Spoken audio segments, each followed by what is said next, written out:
Okay, I just finished my cute little rainbow here, and I'll show you what the back looks like. Still got my thread attached here. So, another benefit to this craft is that there's no awful tying off. So, here are my scissors, just trim. And that's also how you end between every color. So, again, if you yank on that, any of these threads really, the whole thing will come undone, but don't do that and it won't, miraculously. So like in knitting and crocheting, when you're done with a project, then you have sometimes hours worth of work just to hide all the ends and stuff and secure them, and with this, you don't have any of that. So to finish this off, I'll kind of just walk you through that quickly. So you are going to want to, like I always, pull this tight. It gets kind of loose as you work. And if it gets too loose as you work and it's making it harder to stitch, you can do this in the middle of the process too. But just tug the little edges and pull it nice and tight. Make sure it's centered like you like it. And then you can tighten this top little piece as tight as you need it to be. And then I'm not going to do this right now, but I'll show you how you kind of finish off this stuff. You want to kind of measure and see how that's maybe ½ inch or so. If you fold it over, it is just perfectly inside that hoop, but not overlapping the fabric. So what you want to do is trim about that distance all the way around. So don't trim it too short or you won't have enough to fold it over and glue it.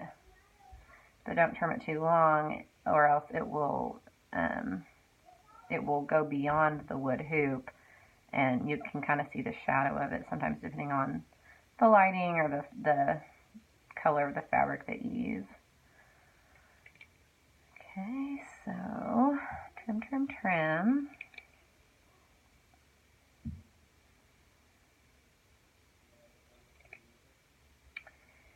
And then I don't have a hot glue gun out currently, so I won't actually do it. But then from here, all that you need to do is get out the hot glue gun. Oops, it's a funny little guy.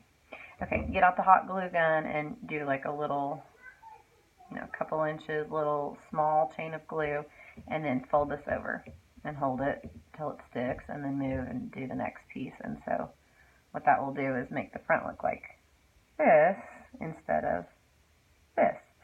Other methods, some people like the look of having the fabric hang over, and that's great too. So if you do that, you'll want to cut it a little bit longer than this, and you'll want to probably cut it pretty and even because it's going to show. You can also cut just directly flush with the back of the hoop.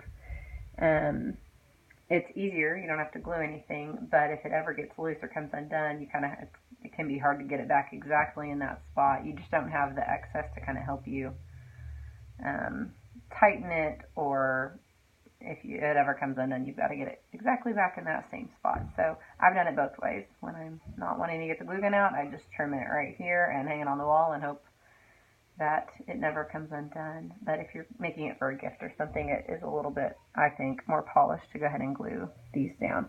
And then the other thing that you can do, if I very rarely do this, but I've certainly seen people do it where they want to cover this part, and so you can just trace the hoop and cut a circle out of cardboard or anything that's a little bit firm, and just smush it in the back here, and then you've got like just a clean white, or you could you cover it with cute paper or cute fabric and have a little peekaboo design back there. So those are a couple options for finishing off. And then my favorite piece is I always add a bow because I just love bows. I'm going to see if this is pretty wide, but it's blue velvet and I am in love with it. So we'll see if we can make this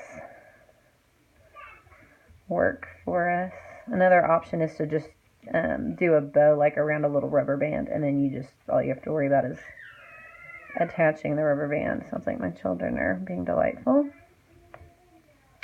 as always. So that might be a little bit too big, so I think what I'll do is go back later once I've glued it all together and try to make a bow on a rubber band and rubber band it on, or maybe find some smaller ribbon. But I love adding bows to the top of my cross stitch and now needle punch. I think it adds just a cute little touch. So that is that. That's the tutorial. Easy peasy. I cannot wait to see what you guys make, because you guys always amaze me.